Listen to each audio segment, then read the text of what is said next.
نحمده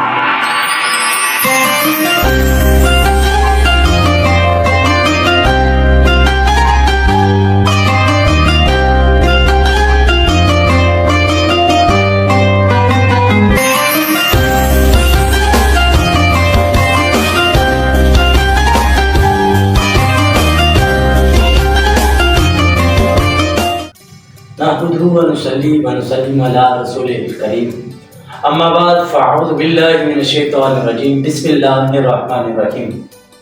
معزز و محترم سامعین و ناظرین، آپ دیکھ رہے ہیں نور نجف رمضان ٹرانسمیشن۔ آج کی نشست میں ہمارے مہمان ہیں فخر القرا نجم القرا جناب قاری محمد سیام اکبر سلطانی صاحب، اور شہر حافظ آباد سے جو ہمارے پاس تشریف لائیں گے محمد شزیر قادری صاحب، اور استاد العلماء حافظ خالد عثمان قادری صاحب۔ میں قاری صاحب سے درخواست کرتا ہوں کہ ہماری نشست کا آغاز تلاوت بینات سے کریں۔ اعوذ باللہ من الشیطان الرجیم،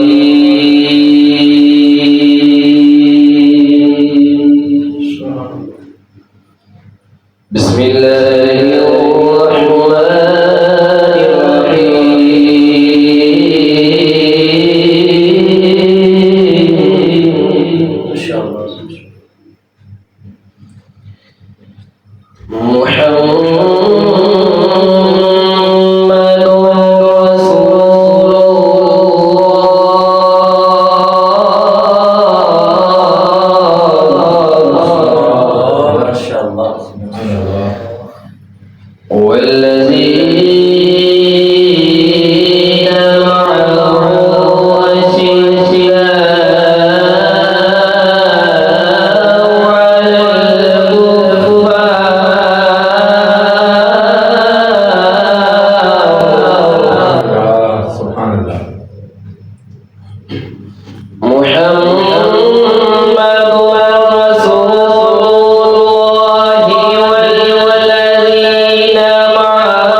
سے آیات بینات کی تلاوت فرما رہے تھے قاری صاحب، اور آج کی نشست میں جو ہمارے مہمان آئے ہوئے ہیں ثنا خان مصطفیٰ گدائے در بطول شہر حافظ آباد سے تشریف لائے ہوئے ہمارے مہمان محمد شاہزیب قادری، جو انہوں نے ہمیں جوائن کیا ہے، اور میں نور نجف رمضان ٹرانسمیشن کی طرف سے آپ کو دل کی اتھا گہرائیوں سے خوش آمدید کہتا ہوں، اور میں آپ سے ریکویسٹ کرتا ہوں کہ ہمیں سرکار مدینہ صلی اللہ علیہ وآلہ وسلم کی تعریف میں کچھ کلام سنائیں۔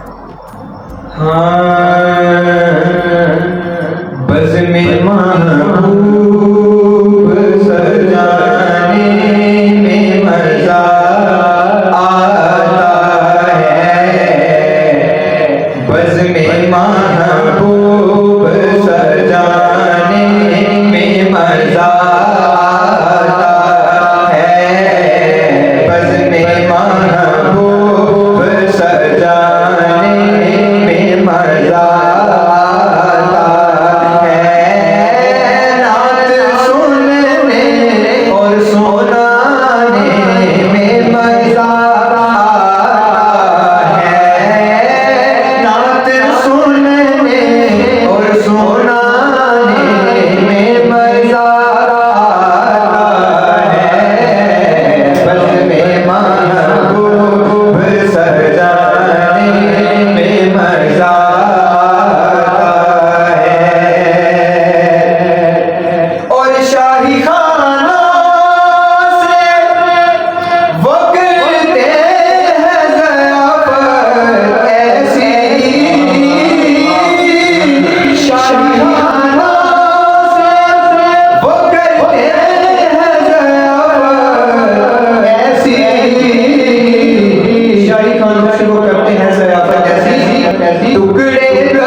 کر رہے تھے جناب شہر حافظ آباد سے آئے ہوئے ہیں ہمارے مہمان محمد شاہزیب قادری۔ اچھا سر، مجھے یہ بتائیے کہ یہ آپ نے جو ثنا خوانی کا سلسلہ ہے یہ کب سے شروع کیا ہوا؟ مجھے تقریباً 3-4 سال کا عرصہ ہو چکا ہے۔ ویسے تو الحمدللہ بچپن سے ہی شوق تھا، میرے والدین کی، میری والدہ کی بڑی خواہش تھی کہ ہمارا بیٹا حضور کی ثنا کرے۔ یہ جی بڑے فخر کی بات ہے ہمارے لیے، بڑے اعزاز کی بات ہے۔ تو جتنے میں تو بھی بچہ ہوں، اسٹوڈنٹ ابھی تو سیکھ رہا ہوں، بہت بہت اچھا پڑھنے والے ہیں آپ سے، اللہ تمام کو برکتیں دے اور ان سب کا صدقہ ہمیں بھی تھوڑے سے رنگ لگائے، بس یہ کچھ ہمارا۔ اچھا، آپ کس کو کاپی کرتے ہیں؟ آپ کے استاد کو نے کن سے آپ نے سیکھا ہے؟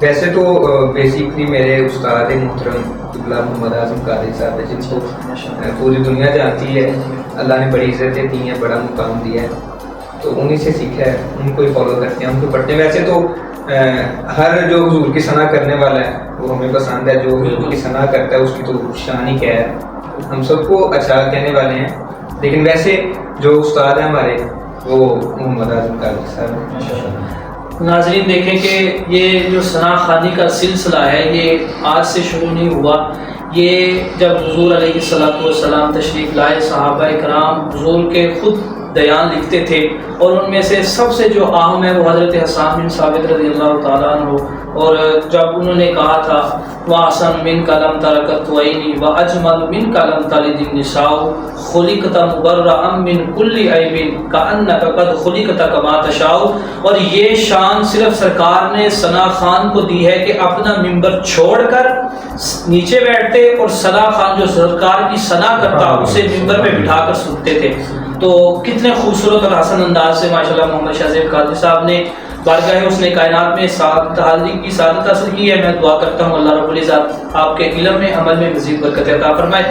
جی، آج کی ہماری نشست میں جو مذہبی اسکالر پروفیسر حافظ خالد عثمان قادری صاحب تشریف لائے ہیں، میں نور نجف رمضان ٹرانسمیشن کی طرف سے آپ کو دل کے تابع رہنے سے خوش آمدید کہتا ہوں کہ آپ نے ہمیں وقت دیا۔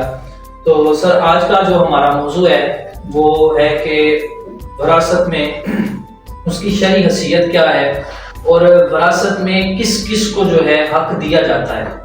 تو میں بلا تاخیر پروفیسر علامہ خالد عثمان قادری صاحب سے ریکویسٹ کرتا ہوں کہ ہمیں قرآن و حدیث کی روشنی میں بتائیں کہ وراثت کی شرعی حیثیت کیا ہے۔ الحمدللہ رب العالمین والصلاۃ والسلام علی من کان نبیا و آدم بالماء والطین وعلی آلہ واصحابہ وازواجہ وذریتہ اجمعین، اما بعد فاعوذ باللہ السمیع العلیم من الشیطان الرجیم، بسم اللہ الرحمن الرحیم۔ سب سے پہلے تو میں نور نجف سے رمضان ٹرانسمیشن میں اپنے ہوسٹ اور دیگر پورے پینل کو مبارکباد دیتا ہوں کہ انہوں نے دین کے پیغام کو جدید مؤثر ذرائع کو استعمال کرتے ہوئے آگے پھیلانے کی کوشش کی، اپنا حصہ ڈالا ہے۔ جناب بابا حسن مدنی صاحب، ہمارے بشیر صاحب اور دیگر احباب جو یہاں جمع ہیں، اور خوش قسمتی ہماری یہ ہے کہ ان کے والدین بھی، گھر والے بھی ان کو اس معاملے میں پورا سپورٹ کر رہے ہیں، اور جب گھر سے سپورٹ ملتی ہے تو پھر کام کرنا آسان ہو جاتا ہے، اور یقیناً یہ ان کی دل سے محبت ہوگی جس کی بنیاد پر رب کائنات نے انہیں یہ توفیق عطا فرمائی۔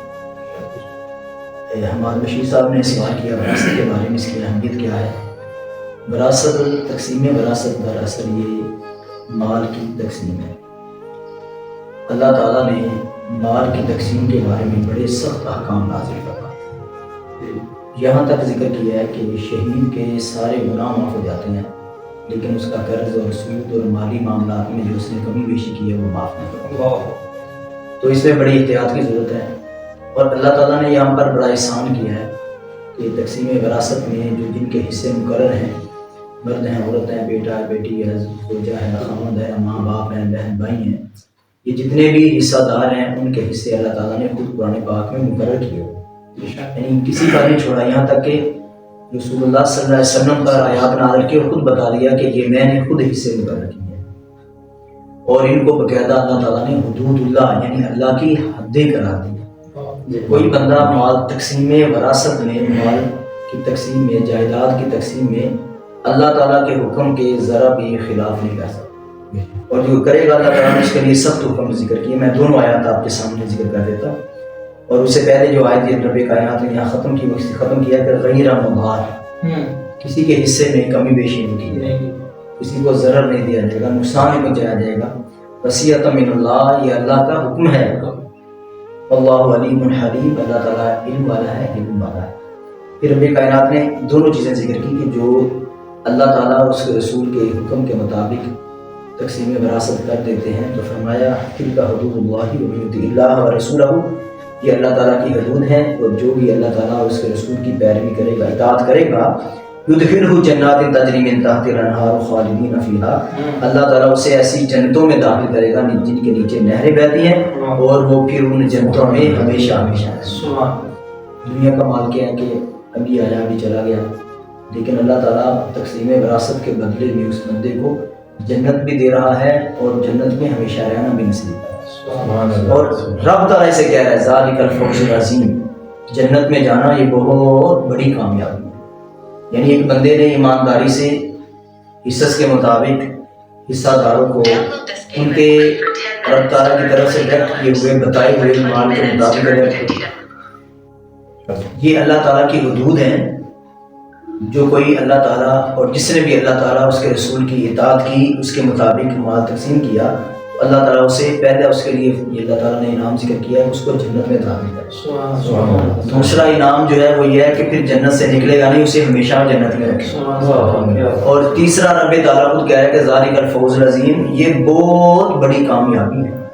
یعنی تقسیم وراثت کو اللہ اور اس کے رسول کے بتائے ہوئے احکامات کے اور حصوں کے مطابق حقداروں میں تقسیم برابر کر دینا، کسی کے حصے میں زیادتی نہ کرنا، یہ بہت زیادہ ایمانداری ہے، اور اس ایمانداری کی بنا پر اللہ تعالیٰ نے اس کو کہا کہ یہ بہت بڑی کامیابی ہے۔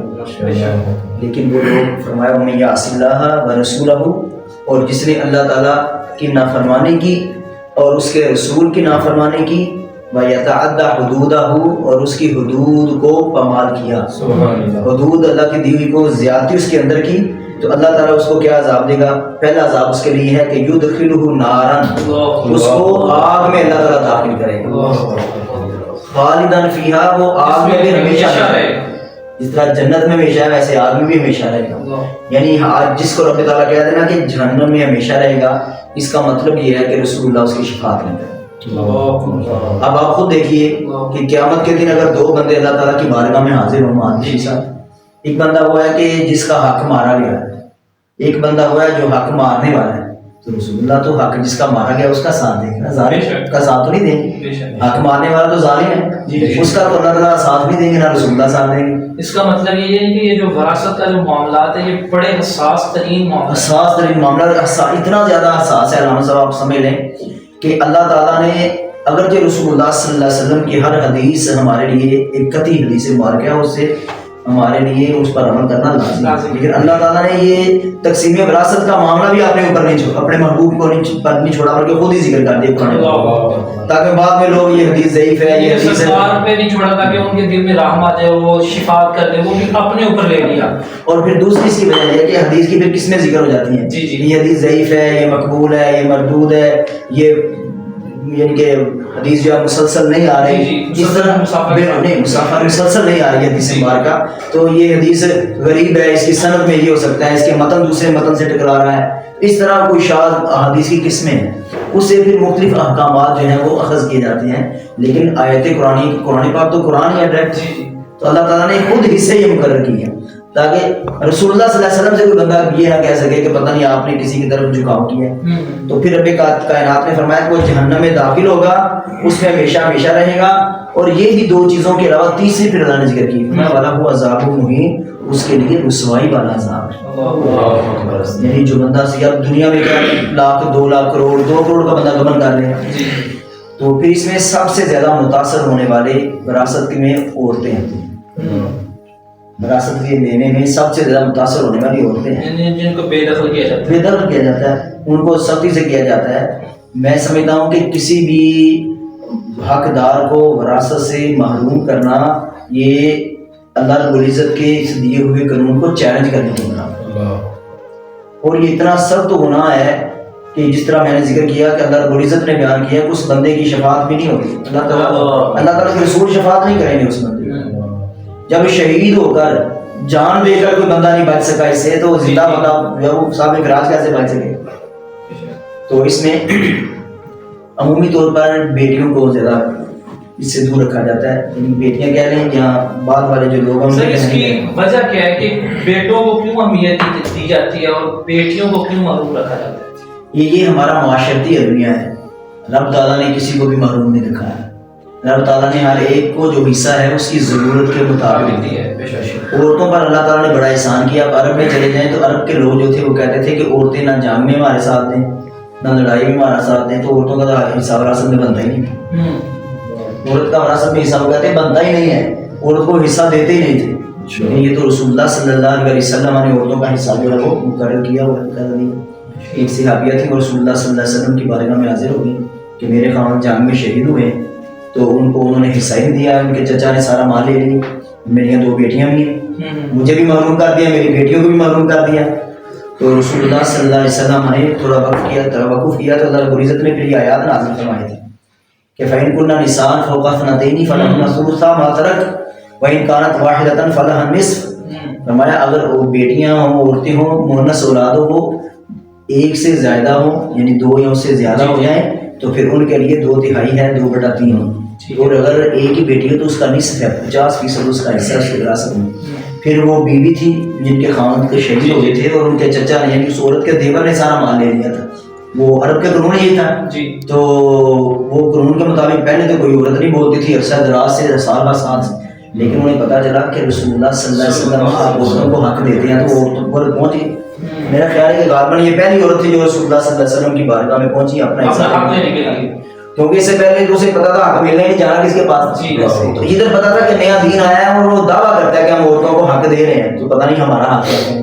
یعنی کہ اس کا مطلب یہ ہے کہ اپنا حق جو ہے بڑھ کر لینا بھی چاہیے. لینا، معاف کرنے والی بیوی کو تو گناہ گار میں سمجھتا ہوں، چلو اسے گناہ چلو نہیں، لیکن میں سمجھتا ہوں وہ اچھا نہیں کرتی لوگوں کے لیے. یعنی کہ کے ساتھ اگر وہ نہیں لیتی تو نہیں، میں کہتا ہوں کہ عورت کسی کو یہ نہیں کہنا چاہیے میں نہیں لیتی. وہ یہ کرے اگر دینا ہی ہے تو پہلے لے کے پاس رکھے، 72 گھنٹے اپنے پاس رکھے، 3 دن 3 راتیں، اس کے بعد اس کا مان ہے تو دے تو نہ دے. ٹھیک ہے. پھر دیکھتے ہیں کیسے دیتے. ضرورت کس کو نہیں ہے پیسوں کی؟ اگر ضرورت نہیں عورت کو پیسے کی تو پھر اللہ رب العزت نے اس کا حصہ رکھا کیوں ہے؟ اللہ نے حصہ رکھا ہے، اس کا مطلب ہے اس کی ضرورت ہے. یار مادر آپ سوچیں کہ ہر بار بہنیں کیوں معاف کرتی ہیں، بھائی معاف کیوں نہیں کرتے ہیں؟ بالکل کہ میں باہر گیا ہوں، میرا بڑا کاروبار بزنس ہے تو ابو جی مجھے رہنے دے، میری بہنوں کو دے دیں. وہ باہر جا کے بھی اپنا حصہ نہیں چھوڑتا. پھر دیکھو اللہ تعالیٰ نے اس مرد کی لالچ کو بانبا ہوا تھا، مرد کی لالچ کو تو اللہ نے پہلے کہہ دیا لِلذَّكَرِ مِثْلُ حَظِّ الْأُنثَيَيْنِ کہ مرد کا عورت سے ڈبل حصہ ہے. اللہ نے کہا پہلے تمہیں ڈبل دے دیا، بول کیا چاہ رہا ہے؟ ڈبل تو تیرا پہلے ہی ہے، پہلے تجھے ڈبل دیا نہ کہ برابر بنتا تھا کہ تو بھی اس کا بیٹا ہے وہ اس کی بیٹی ہے. تو اگر باہر کے کام کرتا ہے وہ گھر کے کام کرتا ہے. بے شک ٹھیک. تو اس لیے تیرے اوپر ماں باپ کے، تیرے اوپر ان تیری تعلیم کے بڑے اخراجات ہوئے ہیں، جبکہ بیٹیوں پر وہ اخراجات ہمارے نہیں ہوتے. اگر جہیز یہ چیزیں ہم کون کرتے ہیں تو ساری عمر بیٹے کا کریں، بیٹے کے پر تو ہم 20 گنا زیادہ خرچ کرتے ہیں. وہ جیب خرچ لے کے جاتا ہے، یاروں کو روٹیاں کھلاتا ہے، پارٹیاں کھلاتا ہے، بائک اس کے پاس ہے، اچھے لباس اس کے پاس ہے، اچھے کالج یونیورسٹی میں پڑھ رہا ہے، پھر انہیں ملک اس کو بھیجنے میں 20-25 لاکھ روپیہ لگ جاتا ہے. تو بیٹیوں کے لیے تو ہم پہلے ہی خرچ نہیں کر رہے اور اس کو نصف دینے سے بھی کتراتے ہیں. کیا یہ بیٹی نہیں ہے؟ پھر اسی وجہ سے گھر میں بے برکتی آ جاتی ہے، بے برکتی آتی ہے اور یقیناً آتی ہے اور اللہ تعالیٰ کی طرف سے عذاب بھی آتا ہے. ایک بندہ جو عذاب کا مستحق ہے اور اپنی خونی جیتے کا حق دبا کے بیٹھا ہوا ہے تو آپ کہیں گے گھر میں رحمت آئی کیسے ہو سکتی ہے؟ اچھا سر ایک اور سوال ہے کہ اچھا وہ میں اپنی بات کمپلیٹ کرتا ہوں. تو وہ عورت کہتی تھی کہ میں بھی بیوہ ہوں، یہ میری بیٹیاں ہیں تو بیٹیوں کے لیے حصہ، بیوہ کے لیے حصہ. تو رب تعالیٰ نے پھر نبی پاک صلی اللہ علیہ وسلم پر یہ آیت نازل فرمائی. تو اللہ رب العزت نے کے محبوب نے ان کے چچا کو یعنی عورت کے دیور کو بچی ہوئے چچا کو بلا لیا اور کہا کہ دیکھو اللہ رب العزت نے فرمایا کہ اگر بیٹی ایک ہو اس کا نصف ہے یعنی 50%، اور اگر ایک سے زیادہ ہیں تو 2/3 2/3 یعنی 66% ان کا حصہ ہوتا ہے. یہ حصہ دو. اور یہ عورت جو ہے اس کے خامد فوت ہوئے ہیں، 8واں حصہ کیونکہ خامد کی اولاد ہے، اس کا 8واں حصہ اس سے بھی دو. 8واں حصہ اسے دیا گیا، 2/3 اسے دیا گیا، باقی جو تھوڑا سا بچا تھا وہ انہوں نے اپنے پاس رکھا ہے. جو 100% مال ہڑپ رہا تھا یہ دیکھو اب صحابہ کرام میں صحابی تھے وہ بھی، انہوں نے ایک لمحے کے لیے نہیں کہا یا رسول اللہ ہمارے یہاں تو یہ روایت آ رہی ہے، اگر آیت نازل نہ ہوتی تو وہ اپنی روایت بتا دیتے. جب آیت نازل ہوگی تو اللہ نے کہہ دیا بس سب اللہ پولیس نے کہہ دیا اس کا حصہ ہے. جی تو پھر تو سارا کام اس نے کہا ٹھیک ہے، تو پھر اس کے مطابق انہوں نے مال کو تقسیم کیا. اب فرمائیں کیا. اچھا ایک سوال ہے کہ اگر کوئی کسی کو منہ بولا بیٹا بناتا ہے یا بیٹی بناتا ہے، کیا اس کو وراثت میں حق دیا جائے گا؟ جی، جو منہ بولا بیٹا یا بیٹی کہلاتا ہے اس کا وراثت میں باقاعدہ حق نہیں. وراثت کی تقسیم خونی رشتے رحم کے رشتوں سے ہوتی ہے، اور قریبی سے ہوتی ہے، اور رحم کا رشتہ دور کا ہو یا قریب کا. ہاں، اللہ تعالیٰ نے ان لوگوں کے لیے وصیت کا ایک حکم رکھا ہوا ہے. تو لے پال بچے کے لیے وہ اپنے طرف سے کوئی وصیت کر کے جائے یا اپنی زندگی میں اس کے نام کوئی چیز لگا دے جس کو اس نے پالا ہے، یا وہ اپنی خوشی سے جو دو صورتیں، اس کی دو صورتیں عموماً کہ کس بندے نے اس کو پالا ہوا ہے، اس کی اپنی بھی اولاد ہے یا نہیں ہے. اگر اس کی اپنی اولاد نہیں ہے تو اور کوئی اس کے بھائی بہن ہیں رشتے دار ہیں، پھر اس کے لیے وہ حصہ مقرر پہلے دے دے ان کو، ٹھیک ہے، باقاعدہ حصہ لگا دے کہ یہ تیرا مکان ہے، یہ میرے بھائی جو ہیں وہ ان کو میں دے دوں گا. لیکن اگر اس کی اپنی اولاد ہے تو پھر تقسیم مشکل ہوتی ہے، پھر اس کے لیے وصیت کر دی جائے گی کہ بھائی 1 لاکھ اس کو دے دینا، یا فلاں مکان فلاں دکان یا مکان اس کے نام لگا دو.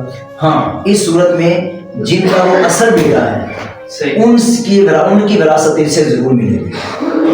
لے پالا کو اپنے والدین جس سے وہ اللہ نے جس سے ان کو اس کو پیدا کیا ہے ان سے اس کو حصہ ضرور ملے گا. اگر وہ لکھ کے بھی دے دینا کہ ہمارے سے بالکل فارغ ہے، نہیں ہم نہیں، آپ کی ذمہ داری ہے، پھر بھی شریعت نہیں مانتی. کہتی ہے کہ جس کو اللہ نے جس کے گھر میں جس کے خون سے پیدا کیا اس کا پیدا ہونے سے حصہ موجود ہے. اب اس نے چونکہ والدین سے جدائی کا غم سہا ہوا ہے عرصے لا کر اور ایک ستیلے ماحول میں رہا ہے، تو اس کے لیے دونوں طرف سے پھر انعام ہے. یہ والا وصیت کر کے جائے اور وہ والا اسے جس کا اصل وہ بچہ ہے یا بیٹی ہے وہ اس کو باقاعدہ وراثت میں بیٹوں کی طرح یا بیٹیوں کی طرح شامل کر کے اس کو پورا حصہ دیں. نہ وہ حصہ چھوڑ سکتے ہیں نہ ادھر سے، اس کو ڈبل دونوں طرف سے حصہ ملے. صحیح ہے. اچھا، جو یعنی کہ منہ بولا بیٹا ہے وہ جو ہے وراثت میں یعنی کہ شریک نہیں ہے، لیکن اگر وہ چاہے اپنی دلی خوشی کے ساتھ وہ جو والد ہے یا والد جو بھی ہے وہ وصیت کر دے یا لکھ کے دے دے کہ بھائی میرے جانے کے بعد اس کو اتنا حصہ جو ہے نا انعام کے طور پہ دیا جائے، اگر وہ نہیں دیتے تو اس کا کیا ہے؟ جو نہیں دیتے وہ گناہ گار ہیں. اور اس کا آسان حل یہ ہوتا ہے، بڑے لوگ بچوں کی عادتیں بانپ لیتے ہیں، وہ اپنی زندگی میں انعام کر کے چلے جائیں. بہتر طریقہ یہ ہے بہتر، تاکہ بعد میں وہ اس کو نہ برا بلا کہتا رہے کہ میرے ہاتھ کیا ہے، میں ماں باپ کو بھی چھوڑا، ان کے پاس رہا اور میرے پاس کیا ہے. یہ ناظرین دیکھیں، قبلہ پروفیسر علامہ حافظ خالد عثمان قادری صاحب نے قرآن و حدیث کی روشنی میں بڑی حساس ترین گفتگو کی کہ یہ جو موضوع تھا ہمارا کہ وراثت میں حقوق جو ہیں بیٹیوں کے بیٹوں کے، وہ بڑے آسان انداز میں آپ نے بیان کیے ہیں. تو میں گزارش کرتا ہوں، ریکویسٹ کرتا ہوں آپ سب ناظرین کے ساتھ کہ جو اپنے ساتھ آپ اپنے گھر والوں کے ساتھ جو وراثت میں معاملات ہوتے ہیں ان میں کسی کو بے دخل نہ کیا جائے، تاکہ حضور علیہ السلام کے دین کے اوپر اللہ رب العزت کے فرمان کے حکم کو بجا لاتے ہوئے اس پر عمل کیا جائے. تب تک کے لیے ہمیں دیجیے اجازت اور نور نرف رمضان ٹرانسمیشن کے ساتھ جڑے رہیے گا. اللہ حافظ. السلام علیکم ورحمۃ اللہ.